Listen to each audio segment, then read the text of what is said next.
आयुर्वेदा के हिसाब से दिनचर्या का सबसे पहला अंग है प्रातः उठना, जिसे सूर्योदय से 45 मिनट पहले उठना भी कहते हैं।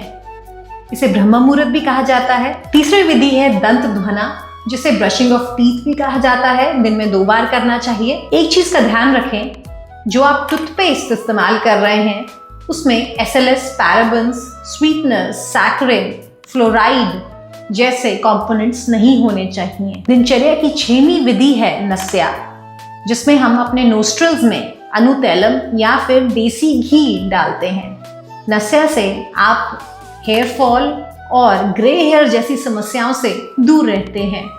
सिर दर्द, फेशियल पैरालिसिस और लॉकजॉ जैसी बीमारियों से भी दूर रहते हैं। कोविड-19 जैसी बीमारियों के दौरान नस्या काफी फायदेमंद साबित होता है। आयुर्वेद और हम RJ संगमित्रा के साथ अगर एज रिवर्स हेल्थ क्वालिटी को इम्प्रूव करना और डिजीजेस से मुक्त होना आपका गोल है, तो इन 4 चीजों का ध्यान रखना पड़ेगा। नंबर 1, बायोलॉजिकल क्लॉक का ठीक होना। नंबर 2, टिश्यूज का रिज्यूविनेट होना। नंबर 3, सेंस ऑर्गन्स का स्ट्रॉन्ग होना।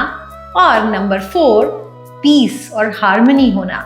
आयुर्वेदा के हिसाब से दिनचर्या का सबसे पहला अंग है प्रातः उठना, जिसे सूर्योदय से 45 मिनट पहले उठना भी कहते हैं। इसे ब्रह्म मुहूर्त भी कहा जाता है। हाँ, पर एक बात का ध्यान रखें, अगर एक रात पहले का आपका खाना अनडाइजेस्टेड है तो प्रातः उठना आपके लिए दोषा इम्बैलेंस क्रिएट कर सकता है, मेटाबॉलिक डिस्टर्बेंस क्रिएट कर सकता है। तो इस बात का ध्यान रखें कि आपका खाना प्रॉपर्ली डाइजेस्टेड हो। दूसरी विधि है शौच विधि, जिसे नेचुरल अर्ज फॉर डेफिकेशन भी कहा जाता है।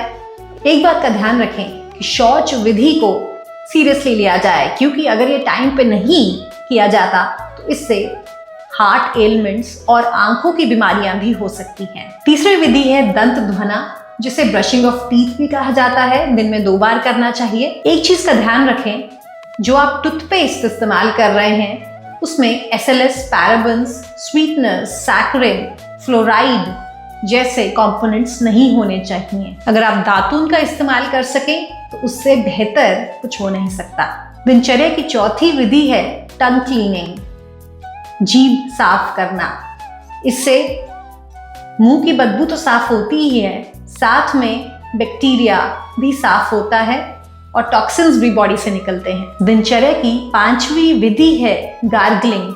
आप ऑयल पुलिंग कर सकते हैं कोकोनट ऑयल के साथ, जिसमें एंटीमाइक्रोबियल प्रॉपर्टीज होती हैं। दिनचर्या की 6वीं विधि है नस्या, जिसमें हम अपने नोस्ट्रल्स में अनुतैलम या फिर देसी घी डालते हैं। नस्या से आप हेयर फॉल और ग्रे हेयर जैसी समस्याओं से दूर रहते हैं। सिर दर्द, फेशियल पैरालिसिस और लॉकजॉ जैसी बीमारियों से भी दूर रहते हैं। कोविड-19 जैसी बीमारियों के दौरान नस्या काफी फायदेमंद साबित होता है। 7वीं विधि है अभ्यंग, जिसमें हम अपने हेड और अपनी बॉडी का मसाज करते हैं।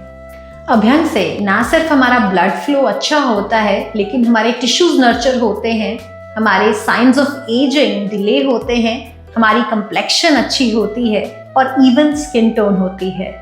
अगर आपके पास कम टाइम है मसाज के लिए तो आप अपने हेड एरिया, ईयर एरिया और पैर के नीचे वाले एरिया में मसाज कर सकते हैं। दिनचर्या की 8वीं विधि है कसरत, एक्सरसाइज, जिसके बारे में जितना बोला जाए उतना ही कम है। दिनचर्या की 9वीं विधि है नहाना और 10वीं विधि है खाना खाना, भोजन खाना। इस वीडियो को सेव कर लीजिएगा अपने दिनचर्या को बिल्कुल ठीक करने के लिए, अपनी एज को रिवर्स करने के लिए और हेल्थ क्वालिटी बढ़ाने के लिए।